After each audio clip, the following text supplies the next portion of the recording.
Major League Journeymen. We're back, fresh off a great chat with the one and only Taylor Twellman. Dax McCarty rejoins us, and we got to catch up, man. U.S. men's national team still hasn't made a move. We're waiting on that, and I think that's the domino that's going to push a couple different things here with some of these MLS teams that are still without a head coach. We chop that up, and we talk Leagues Cup. Leagues Cup, the premier tournament in North America, possibly the universe. I don't know. It's definitely growing in leaps and bounds. Let's jump right in. Major League Journeymen. It gets better every time, doesn't it? I am here with the one and only Dax McCarty, our Olympian, and Alan Gordon, who just until recently, I had no idea. Gordo, you are a former Olympian as well, or are you a current Olympian? No, yeah, every year. It's an annual Olympics. It's called the Beer Olympics. Olympics. Yeah, and listen, Simone Biles has nothing on my medal count. Are you on the podium annually? Oh my, dude, you know me. You know me. That's what I do well. Dax, tell him. Dax, word on the street is Gordo has over 100 beer Olympic medals. 100 beer Olympic medals, because they definitely are not running track in the Beer Olympics. Gordo, where do you excel? Give me your top 3 events. If you were a triathlete, what are we doing? I've seen one of the events. Can I say one? Dax has seen that. I didn't even know I was world class until we did one. He graced me with his presence and showed me his gift on my on my little garage roof deck that we had in Chicago when he was living with us. He was about 5 beers deep, and he decided he was going to try to knock out 100 push-ups in 3 minutes, which sounds easy, but it's not. So he needed a warm-up first. His first 3 minutes, he failed on push-up 98. He couldn't get 2 more in within 3 minutes. What were you doing? Just, can you give me, what were the chunks? Were you doing them in 100 doesn't straight? matter. It doesn't matter. No, I understand that, but strategy. Did you have any strategies? He switched up the strategy because he decided after his failure that I was not impressed, of course. And he goes, no, let me do it again. He took a 5-minute break, and then he tried again after another 2 beers. And then he did it, which was a feat of strength that I haven't seen in a very long time. What was the strategy, Gordo? How'd you attack it? Shorter, because I burned myself out the first one. You just got to go like 10s. 10s are easy. 10s are easy. Knock the 10s and then out. 10 to 15, little mini break. Yeah. 10 to 15, little mini break. Hey, but the story is that, the way the Olympics started in Chicago is the trainer there, Mr. Reed. Yeah. He said he was basically, he couldn't be beat in the beer mile. And I was like, well, I'll do it. I'm like, and so I show accepted. Up. We went to practice. I show up to the track. I meet him. I'm in jeans and Vans, and I smoked him. I smoked him by like a lap. We talked about this like 2 or 3 pods ago, and we included video evidence. Yeah, I digress. Beer pong is a good one, and I've also been known the beer relay, swim relay. I'm also world class. The beer swim relay. I don't know if I'm aware of this event. Well, we do it every 4th of July here at my pool. You can do the medley. You can do the relay. I got a great relay team. You have to have a beer with you swimming above water, or what are we doing? No, you race across, and then you have to down the beer before the next guy goes, and you're gassed. Okay. So it's a real skill to be drinking slamming a beer when you have no breath. It's tough. You seem to excel at those events, so I do. That's what I'm saying. I got a lot of medals. I think you turned pro in the wrong sport. Gordo, I would crush you in beer pong. No, you would not. Gold medalist, 300-time gold medalist. Well, you'll be out here in a month. Let's go for it. That's right. That's right. That's exciting. Breaking news. Listen, I'm paying up on my bet that I lost to Gordo. I am 3 years golfing. ago. Yeah. Hey, listen, better late than never, right? Better late than never. The Olympics, though. Did you guys watch 100-meter dash? Yeah. Yes. Sick. Dax, I know that your favorite sport or favorite event is basketball. You the men are still playing the dream team 12 or whatever they are right now. But track and field, man, I love track and field, and what a show, dude. So I thought, did you guys watch the build up to it? Like the way that they entered into the stadium, like the light show and everything. It was incredible, man. No. That was incredible. We got to implement some of that stuff into the way that these light shows are introducing the players in Major League Soccer. Dude, I was pumped up. I was ready to run outside and race down the street against my two sons that are 4 and 7. I probably would still lose. Dude, Gordo, oh man. I was laughing. I went for a jog yesterday. I was training, just playing 5v2. So Baggio Husidic coaches our U19 MLS Next group and our U17. So we were playing 5v2 yesterday at the end of their kind of mini preseason. They had a 4-day mini preseason. We just getting everybody back and going. And I did some strides on the field afterwards in runners. I put the runners back on. And I did like, I don't know, 8 up and back. So up, back, walk 10 yards, up, back again. And about halfway through, literally the only thing that I could think of was, this is what Gordo must have felt like when he had to run.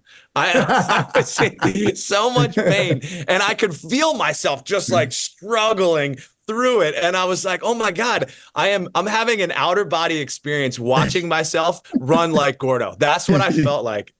I couldn't wait to tell you. Thank you. I'm pretty sure at 41 and a half, I would still beat you in a race when you were 28, but oh my man, I don't know how you did it. I don't know how you got through it, slugging around like that. You mentioned track and field, Dan. Can I give you my low key most exciting Olympic moment that I've witnessed so far? Please. The pole vaulter who broke his own world record. Dude, yeah. That was insane because all the track and field athletes stayed out to watch him. It was the last event, and he had already won the gold.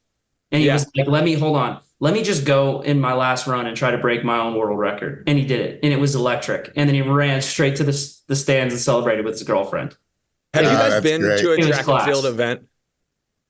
Have you ever been to one? So I ran track in high school, but the pole vaulters, when like they get going and they get the whole crowd going and they get this and then they start their run, dude, it is electric, man. And the energy that comes with that slow clap is pretty good. You might need to add that into your Beer Olympics, Gordo, because I think hold on. Let me tell you, do you guys remember Tony Sana, the big cat? The big cat, of course. Okay, so the big cat, I played with him. He used to lose so much money to me in poker. He'd be so pissed. I was a junior developmental player, and he would just hand over cash. It was great. What a guy. So he had a thing that he would challenge anybody in a race. And the race was, he would start at midfield, and he would hop on one leg to the end, and you could run as fast as you could. And some of the most electric, and like this guy, Brian Jordan, he was like fast little young guy for the Galaxy, and he would try to beat him all the time. And Big Cat would just be hopping on one leg all the way. It was just so electric classic. Finishes, like the photo finish. Winning by so 5,000ths of a second. That's not easy to say. Also, shout out to mixed doubles badminton. Elite athletes.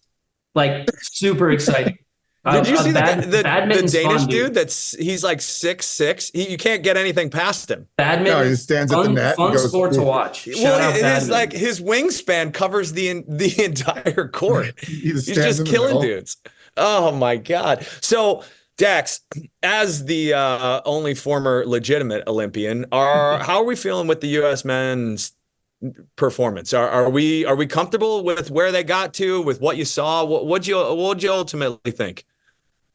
If I had to grade it, we are back in school. My son just put him on the bus yesterday for kindergarten. Exciting times. If I had to grade them, core memories. If I had to grade them, I'd give them a B, because they got out of their group and they did it for the first time, I think, since 2002. They played some pretty good soccer at times, but if I had to describe it in a way that I think is pretty simple to break down how their Olympics went, they beat the teams that they should have beat, and they lost to the teams that were clearly better than them, head and shoulders better than them, right? Yeah. And so the only caveat to that statement is that in the France game, for the first 55, 60 minutes, they made me really believe that they could make a deep run at this tournament. And then France had a few moments of individual quality with Lacazette and with Elise and with Mateta, who have been France's quite clearly three best players in the tournament. And I think they've carried France. But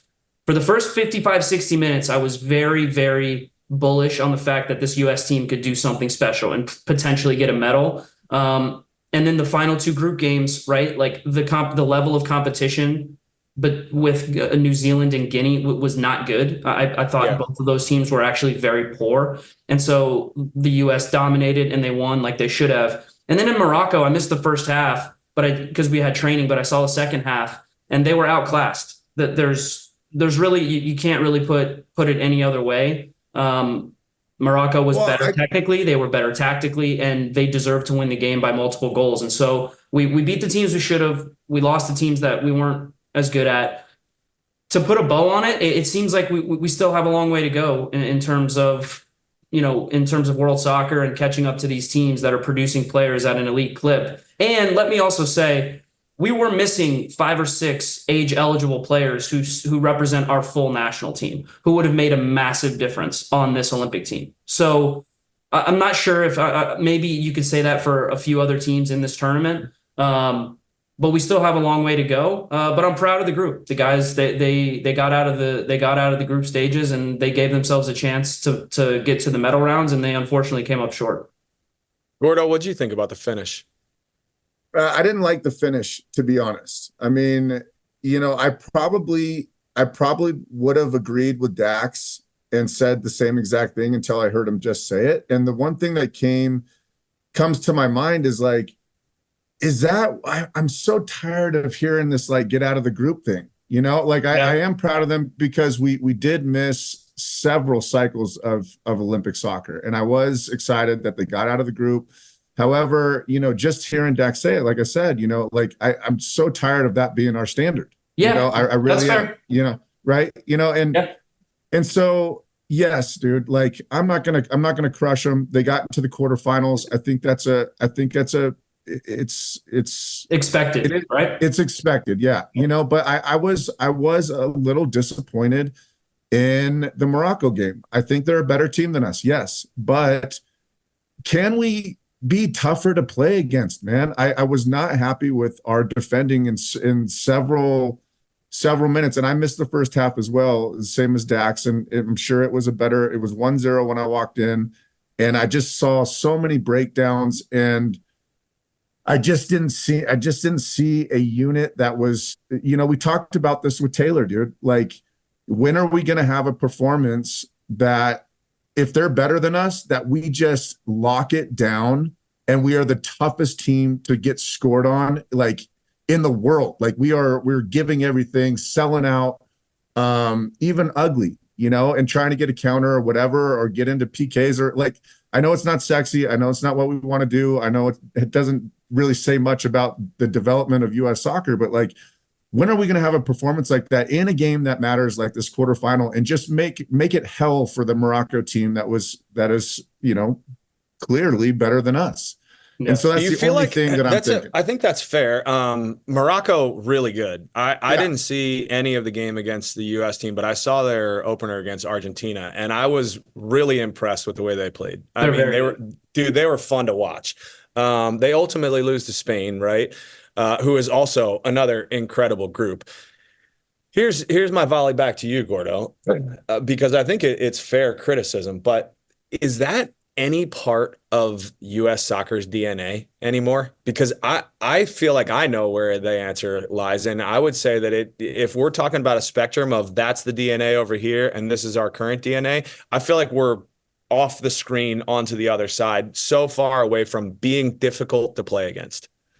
Yeah, no, that's fair. And that's what I'm missing a little bit, because I think we have an identity crisis on both the full team and, now looking at the Olympic team, which we haven't seen in a long time. It's even more drastic, that we were easy to play against.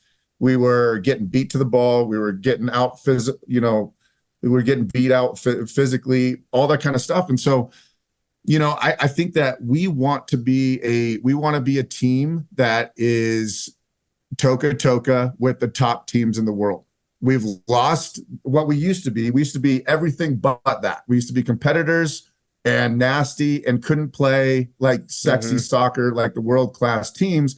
But we were physical and we were tough and we were competitors, right? And we were winners. I feel like our ambitions or our insecurities have gotten in the way of our ambitions. Sure. Because our insecurities about the way that the rest of the world perceives us has now driven our supposed DNA in the way that we approach things. And we're still, at the end of the day, we're still Americans and we're still American players. And I feel like we're trying to take the stripes off the tiger, and the tiger is still the tiger.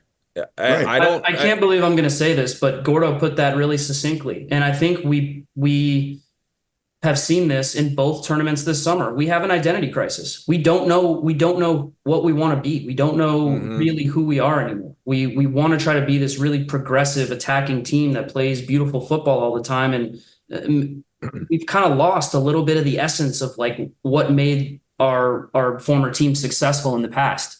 And I don't know. This goes back to the coaching search, right? Like, I don't know who they're going to bring in. They've had a couple for the full team. That is, they've had a couple candidates named out there, but it's someone that should be a winner on the international stage, but maybe someone who also understands like what it takes to win on the biggest stage in international competition, and maybe someone who can kind of bring that DNA out of maybe our hyper talented generation, this generation that we've built up now for 3 or 4 consecutive years, who quite frankly, in the biggest moments, they've fallen just a little bit flat when we're not playing Mexico. When we're playing Mexico, we look like Real Madrid.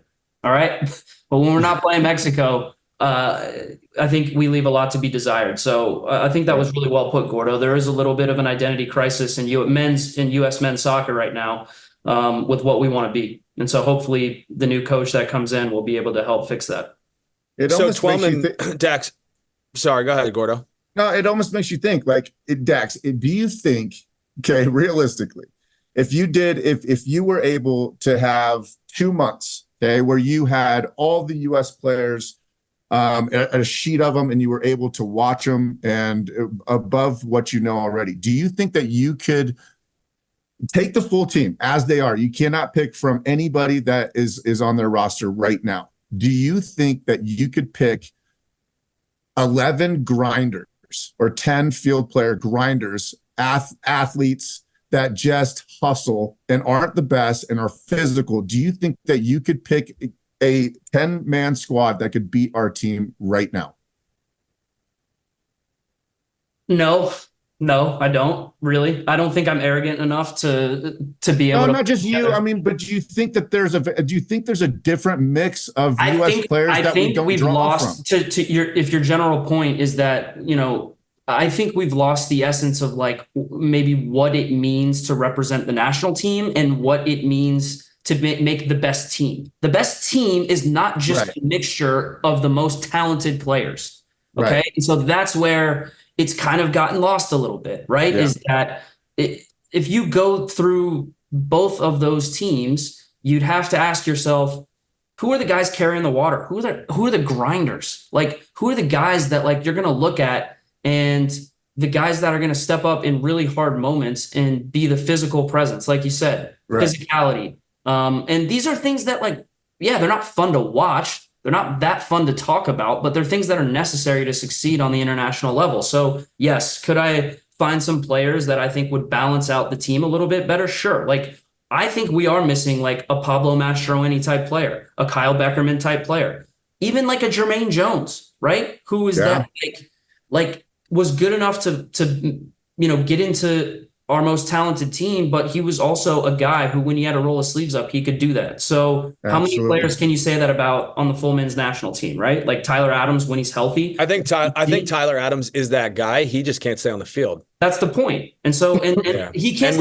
And we don't have a Tyler Adams too. And who's the alternate? We've talked about this ad nauseum.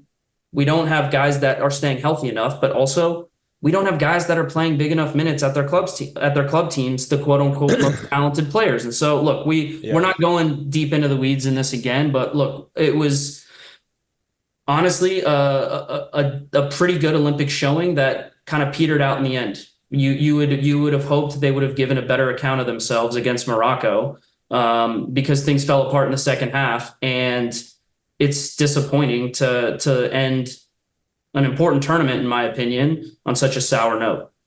So one of the I don't feel like our players have lost the understanding of what it means to play for our country. I don't think that that's any different. I just think our player profile is pretty bland and nondescript is a pretty harsh way to put it, but I think it is very vanilla across the board. I don't think that we hit on really opposite ends of the spectrum to like what you guys are talking about in terms of finding different profiles to really give a different flavor on the field. It seems like we're just kind of, here's our A option and here's the B, C, and D version of that same profile. And it doesn't really change much. It seemed like we didn't really have a very much of a counterpunch, when we would go into some of these big games. Dax, Twellman, I know that you listened to it, but I'll just restate it for you. He thinks that it's a foreign hire for an 18 to 24 month contract that comes in essentially a hitman. We're bringing in a hitman. Which I don't mind. He threw out a couple names, and it kind of leads me into the next topic that I want to cover, which is some of these clubs in Major League Soccer that are still on interim managers. One of the names that he threw out that has been, tossed around is Patrick Vieira. Obviously, you're sitting in one of the clubs with an interim manager in Rob Valentino, but in my opinion of Nashville, St. Louis City, San Jose Earthquakes, FC Dallas, and Atlanta United. Atlanta United, the highest profile club there, and I don't think that there's a close second. That job, really, really valuable. Dax, this touches you personally, so I'm going to throw this one to Gordo first. If you're Patrick Vieira, Gordo, and you have an opportunity for both jobs, which one's more attractive to you? I would say Atlanta United. I think the international coaching job is for any club is just it's short term. I know they're all short term, right? If you don't perform. However, it almost seems like a lose-lose for a lot of managers to take on the U.S. squad right now. Because there is probably more, in my opinion, there's probably more risk than reward. If you're looking at the men's national team right now and what we've done over the last four years plus, right? It's how, because for a coach to be successful in this hitman job, he's got to win a big game and get us into the quarterfinals of the World Cup. And that would be a success, right? Because I think, as we touched on before, we're all kind of tired of this standard of getting out of the group. And we've proven that we can do it time and time again on, we've done it. We have done it, but we cannot win that round of 16 knockout stage game.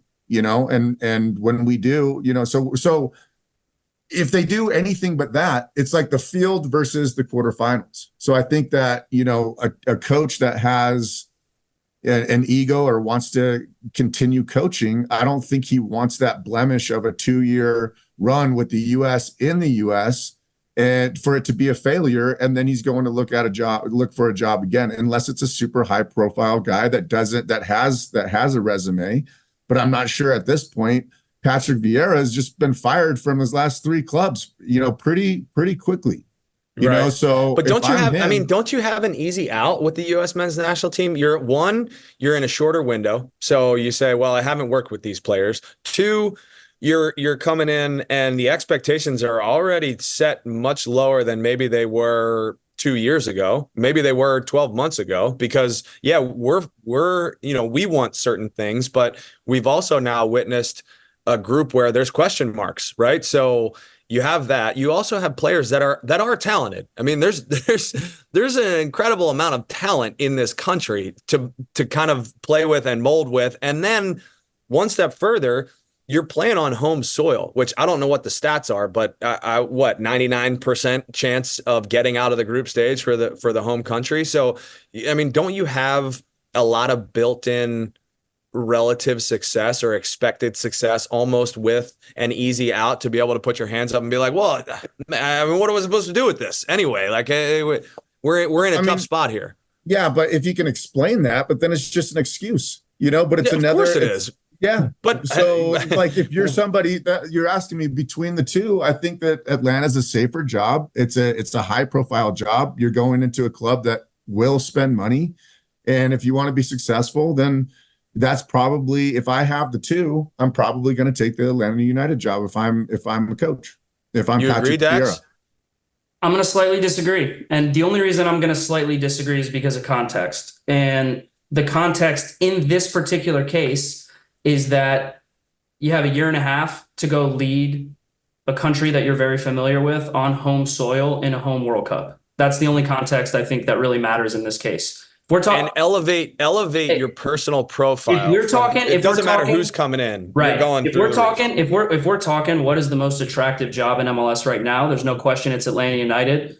The opportunity to start fresh, the opportunity to work with Garth Lagerwey, who's proven to be a successful GM in MLS, probably the most successful GM in MLS history. The infrastructure, the fan base, U.S. Soccer headquarters coming to Atlanta. Arthur Blank they've already started construction on expanding the training facility, Mercedes-Benz Stadium. It is Atlanta United's the most attractive job probably in North America right now, if you want to talk about a club team. But the context matters. And if you have the opportunity to work, in my opinion, with a national team that is a year and a half job, a World Cup on home soil, the opportunity to, I think, raise your profile. And kind of like you said, Gordo, I mean, they're like kind of what Gargs was saying, you have built-in excuses for why, you aren't successful or weren't successful. But I think a guy like Vieira coming in, who knows the profile of the American player already, he's coached in the US before.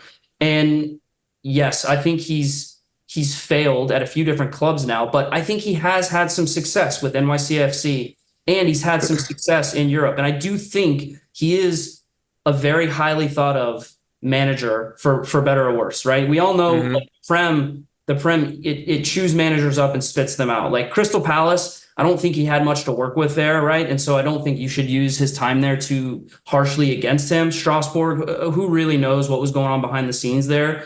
But if you give him the option, I think he takes the US job because it's a year and a half.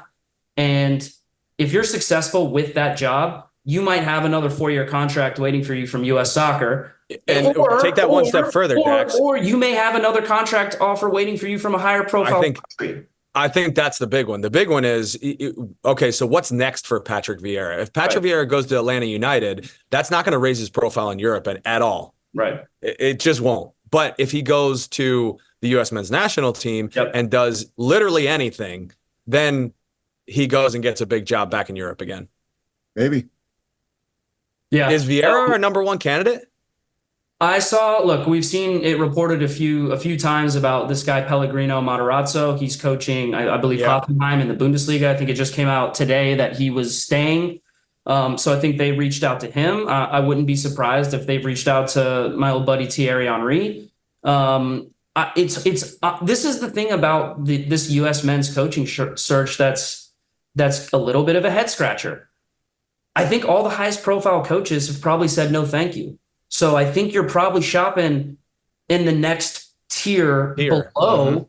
And then who's to say really who is the best candidate in that next tier? I don't know. I don't know enough. Honestly, for that next tier, what an incredible opportunity. Yeah, because the next tier outside of Thierry Henry is not a household name. Yeah. It's hard to say, man. It's hard to say what direction this is going to go in. And I think in this day and age, whichever direction they do go in, whoever they do hire, there will be a very, very vocal side of the coin that says this is a stupid decision. Oh, for sure.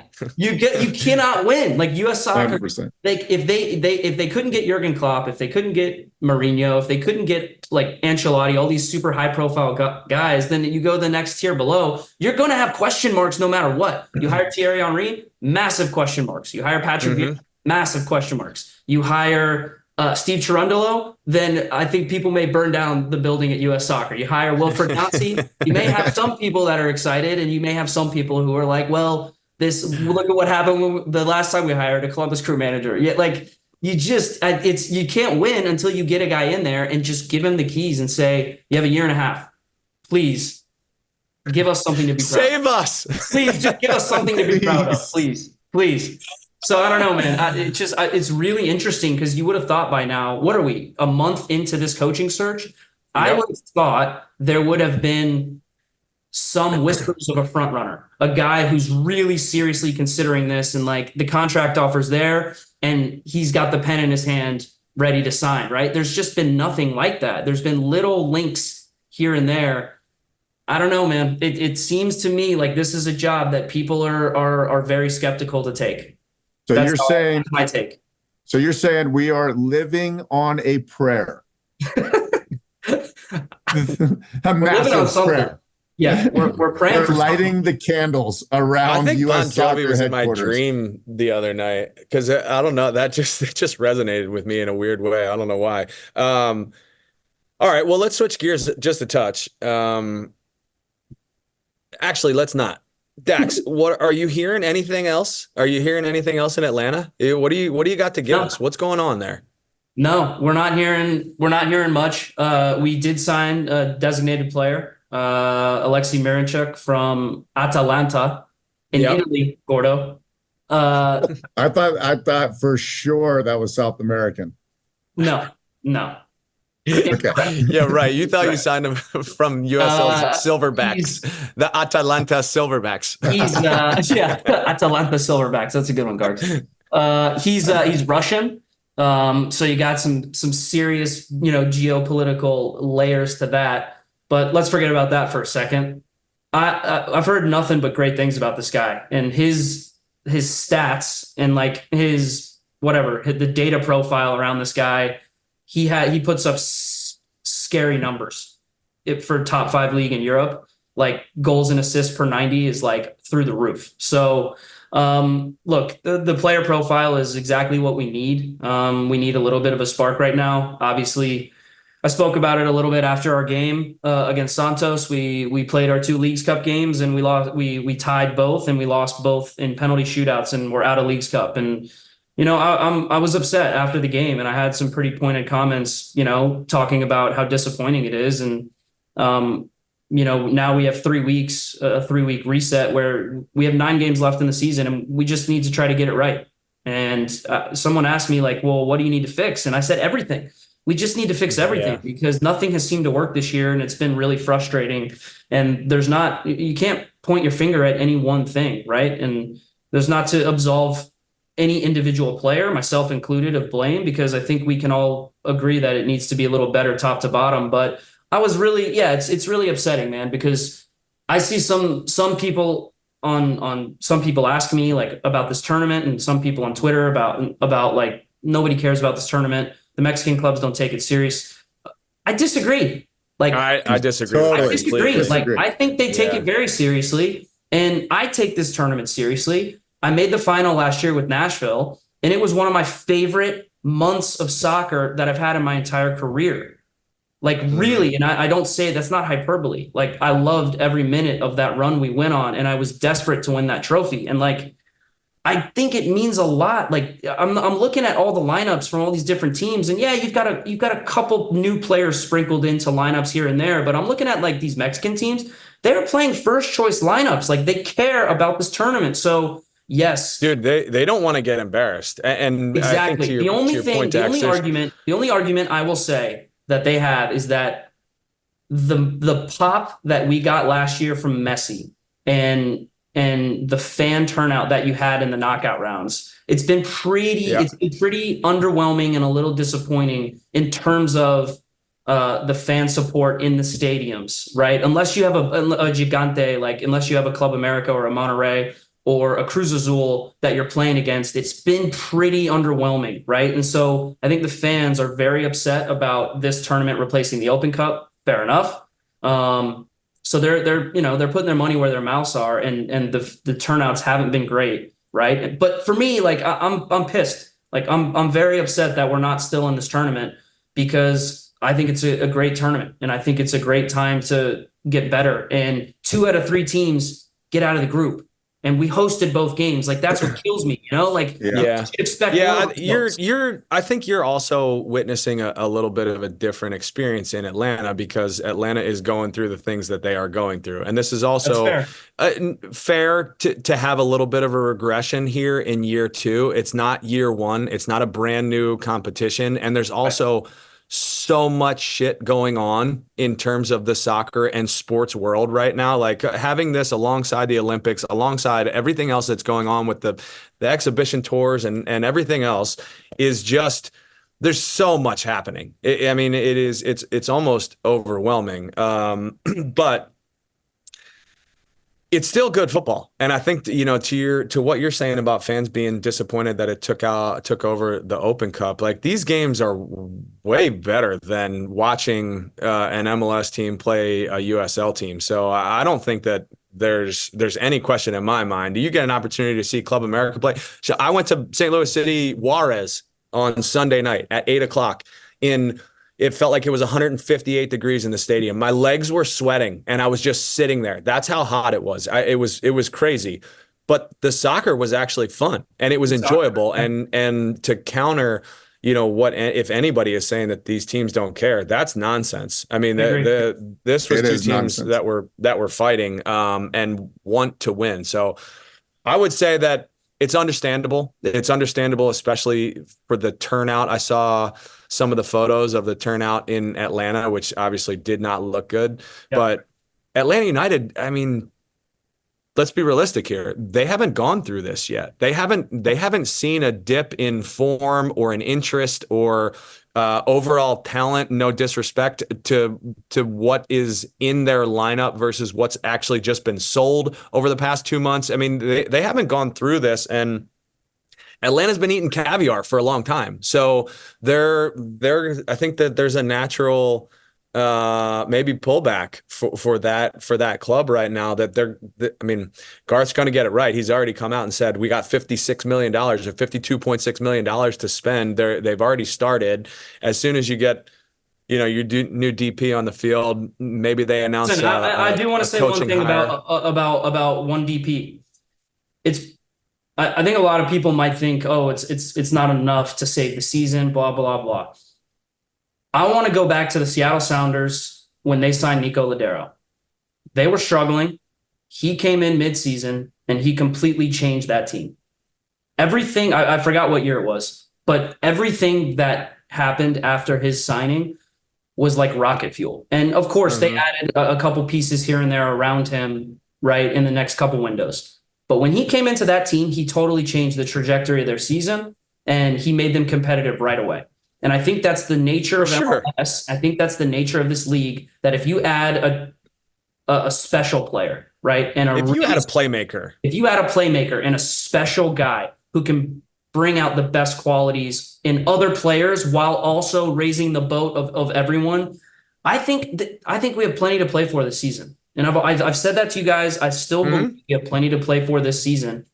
And I'll be damned if this guy doesn't come in and help us really start to put it all together, because I think Dax, we talked about this, and Gordo, I want your opinion here too, because you've been through this with certain rosters and have seen this firsthand. But your point's spot on, Dax, and I don't know what the numbers were behind Nico Ladero's signing, but we all know that as soon as you bring a player in that can unlock a defense and can slip a pass, that elevates the mood and the expectations from every other player on the field. And I wasn't, trying to disparage the depth in your roster, because I've also been bullish on players number 7 through 26 on these MLS rosters are good players, and they are more than capable of getting results. But the vibes and the locker room culture is so important. And if nobody is feeling it, it doesn't really matter. So you're right.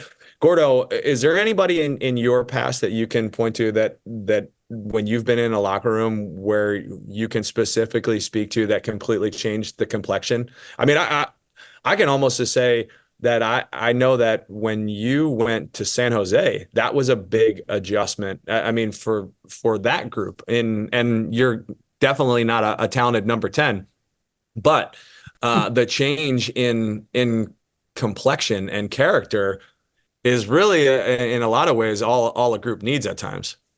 I've felt it several times, and I could not agree with Dax more. I think there's so much to play for. You guys are in 9th place. You're right there. And if we've learned anything from the Leagues Cup, number one, let me just say, I love this tournament. I think it's awesome. I think it's really fun to watch. And hot take, I believe, I'm telling you, world soccer will go straight to penalties within 5 years. So 5 years, every game goes to penalties. Hot take. Hot take. Even the World Cup, because I think it's exciting. It's exciting for fans. That's what they want to see. But, going back to it, dude, what did we learn last year? In Nashville, you guys were super hot, went all to the finals, and then you guys crapped out because you guys were tired. So a lot is going to happen in the last 9 games. These teams in the Eastern Conference that are going to go deep, they might be tired, and you guys might get a little bit of resurgence from this guy. And I've seen players come in and completely change teams around, just like you mentioned. I've seen it time and time again. I can't give you a good example besides Beckham, but we talk about him all the time. But chemistry is everything, dude. And you get a guy that's excited, he's coming in, he's fresh, he raises everything for everybody else. You gather around him, you get a different chemistry on the field, and you make a run. The last 9 games, you guys get into the playoffs, you guys might be really dangerous. Yep. You're talking Beckham. I watched the Galaxy play Chivas maybe 2 nights ago. They look good. They are fun to watch. They look good. Their back line's still a problem, though. Ricky Poos is fantastic. He covers more ground on his feet than I would on a bike. And it's pretty incredible to have Paintsel and Peck just sitting up top, just slashing in behind. Let's manifest the Galaxy being so fun that they make the Leagues Cup final and it goes to extra time and penalties. And who knows if they win or lose, but we at Atlanta United have to go play them in our first league game back in LA. So let's have them go all the way. Let's have them go all the way. Keep on going. You're tired. Ricky Pooch, keep covering all that ground, buddy. They're going to have to figure out their back line and how that works, because they still give up way too many opportunities. Chivas was putting it on them for like good 20, 25 minutes, and then Peck scored against the run of play. And ultimately, who those front three remind me of? Those front three, they remind me a little bit of Atlanta. The Obafemi Martins, Dempsey. The Obafemi and Dempsey, because they are interchangeable. They go all over the place. They go everywhere. Vanny sets them up. It doesn't really matter how he sets up behind them. He just lets them three freewheel, and it is fun to watch, I have to admit. So, if you had to pick a horse, Dax, because I know Gordo, I know you're not going to be able to separate your emotional. Are you taking LAFC with Olivier Giroud, or are you taking the Galaxy? Are we talking Western Conference? Western Conference. Western Conference. I'm taking LAFC. They have a better back line. There's no question in my mind they have a better back line, and I don't know, man. This team with Giroud and let's not forget they just brought in Lewis O'Brien, English kid who played at DC United. That is a really, really shrewd pickup. Honestly, I played against this guy when he was on DC, and he was a very good player. This is the type of signing that takes you from a very good team to a great team, because Olivier Giroud is going to get all the headlines. Lewis O'Brien, he's a box-to-box number 8. He can score goals. He can get assists. He can tackle. He'll defend. He was a really good player when we played against DC United, and I was very impressed with him. That is a very good pickup too. Don't undersell how valuable that'll be for that team. But I just think LAFC's backline is better. I don't disagree with you, but I'm going to take the Galaxy. Here's another thing that I need to mention: Marky Delgado. Man, when he came on the field the other night, it's unbelievable how much he settles that group down. And when he's not on the field, they are a mess. He's taken a big jump. He's made a big organization. He's made a big jump from the Toronto days, and I think part of it is he was a little bit passive. He was probably a little bit in Michael Bradley's shadow, a little bit, but now. Obviously, Ricky Puig is the main man there, but like you said, Marky Delgado in midfield, he's gotten a little bit older. He's a little bit more mature. I think he's a little bit more sure of himself about the type of player that he is and that he wants to be. And he's got a. You mentioned that Sounders group. And I'm not, Marky Delgado is not Ozzy Alonso, but one of the biggest pieces for them was that metronome that just sat in there and was really, really smart, a fantastic player, covered a ton of ground, but allowed the rest of the group to kind of just freewheel. And he keeps it ticking. And he's got a coach who believes in him. Greg Vanney had him in Toronto, brought him to LA for a reason. And when you have that, you guys know as well as I do, a coach that has confidence in you, that believes in you, that gives you all the confidence in the world, and it can get the best out of a player. So he's been a very good player for them this year, and I think a big reason for their success. Gordo, tie this up with a bow for me. St. Louis City has an interim manager, John Hackworth, former MLS experience. They're changing their style. San Jose Earthquakes, Ian Russell, a guy we both know very well. I think his maybe second stint as an interim as well. Had some success in USL. I think was he with Reno? Is that where he was? Yeah. Reno, you got FC Dallas with an interim. Estevez, who's there? Luchin? Peter, right? Is that his name? Peter Luchin. Yeah, Luchin. And then Atlanta United in Robbie. Which of those clubs are going to stick with their interim managers of the 4? I would say either Dallas or San Jose. I think, St. Louis is probably chomping at the bit. They're a fresh new club. They want to keep the excitement going. And I think Atlanta's too high profile of a job. They'll get somebody in. I would say I'm going to go with San Jose. I think that, just looking at standings, they are dead last. And I don't think that they are going to jump to make a change this season. I think they're going to ride it off, and they're going to go back to the drawing board in the offseason. Can I get a Chris Wondolowski shout? Yeah. As a head coach? Head coach? You think he's got the chops? We're going back to the Benny Olsen, Pablo Mastroeni days. Yeah. We decided those days were gone. They probably are, but Wando will get that team ticking. I'll tell you that much. If he blacks out in the sidelines like he used to do when he played, I mean that's. How about Jordan Stewart? Did you see Jordan Stewart taking over, reuniting with your boy Frankie Yallop, Monterey head coach? He's got all the boys back there. Yeah, he does. I could Simon Dawkins. Dude, that's his style, man. Frank loves that. He is loyal as the day is long. The Dax, do you see any other ones? I personally think St. Louis City. I think St. Louis. I think St. Louis with John, because he has head coach experience and he's a part of the fabric of that club. Dude, he's been building that club since inception. He has since the beginning. I'm trying to think of the situation it reminds me of. Someone who got the interim tag and then they just said, nope, it's your job. Who was that recently? Anyways, I can't think of who it was now, but I think John, I think he has a very big audition window here and look, he just got 3 or 4 new signings. Reinforcements, man. They just went on a spending spree. Yeah, they just traded Tim Parker. That was a weird one for me. Did you see that? Tim Parker to New England for Kessler? No, that's a 7 salary play, right? You get a longer term contract locked in at a number you like. Mm-hmm. Higher number.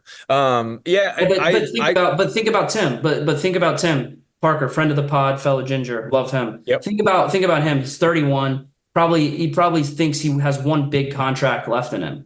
And if St. Louis wasn't willing to do that for him, okay, so they flip him for Henry Kessler, who's got, a couple years left on his deal at maybe 26, 27. Yeah, at maybe slightly more money, and he's younger, and Kessler's Mm-hmm. younger. So for me, that was, I think it's a beneficial trade for both teams, because look, New England, Caleb Porter, I mean, we've talked about New England plenty, right? But they are struggling, and Caleb Porter, I think he's decided, if I'm going to go down, I'm going down swinging, and I'm going down with my own players. And I think they're going to make some big moves here in the next couple windows. So it'll be interesting to see because the DeJuan Jones trade as well.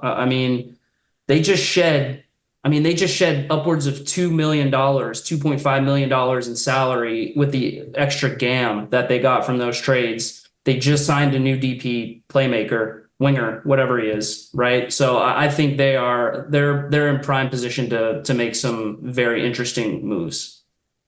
Yeah, St. Louis City for me is the other one. I think I agree with Gordo. I think Ian Russell is going to stay put. He's probably earned the opportunity to shed the interim tag, and we all know that San Jose is not big spenders. They've also missed a couple times on some of their coaches that have gone out and found a new name.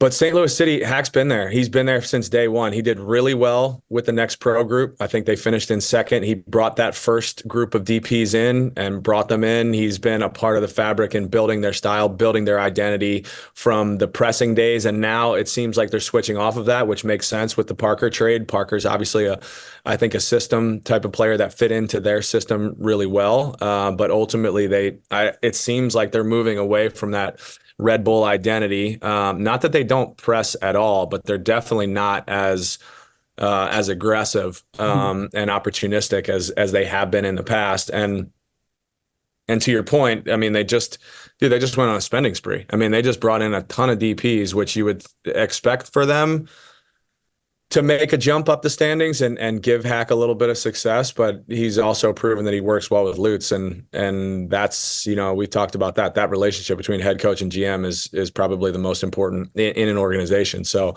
if that's working, I could see Hack being there, past this interim tag. The other two, FC Dallas, I think they go out and find a coach.